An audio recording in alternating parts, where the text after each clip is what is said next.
நெல்லை மாவட்ட அரசு குடோன்ல இருந்து லாரியில ஏத்தி குமரி மாவட்ட குடோனுக்கு கொண்டு வரப்பட்ட 25 டன் ரேஷன் அரிசி லாரியோட காணாம போயிருக்கு. கேரளாவுக்கு கடத்திட்டு போய் அதிக விலைக்கு விற்பனை செஞ்சிருக்கலாம் அப்படிங்கிற கோணத்துல புதுக்கடை போலீசார் விசாரணை மேற்கொண்டு வராங்க.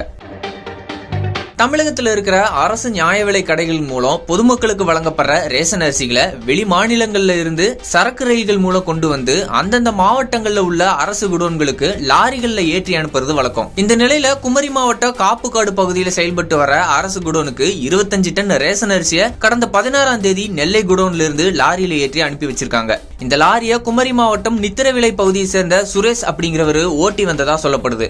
16ஆம் தேதி திருநெல்வேலியிலிருந்து கிளம்பின லாரி இதனால் வர காப்புக்காடு குடோனுக்கு வரல அப்படின்னு சொல்லப்படுது.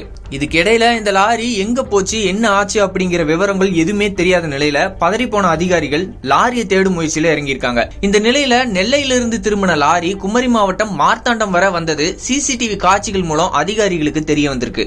இதையடுத்து இந்த வாகனம் காணாம போனதால இத கேரளாவுக்கு கடத்திட்டு போய் அதிக விலைக்கு விற்பனை செஞ்சிருக்கலாம் அப்படிங்கிற கோணத்துல காப்புக்காடு அரசு குடோன் மேலாளர் ஹரிகரன் புதுக்கடை போலீஸ்ல புகார் அளிச்சிருக்காரு. அதன் பேர்ல புதுக்கடை போலீசார் வழக்கு பதிவு செஞ்சு அரிசியோட மாயமான லாரியை தேடிட்டு வராங்க.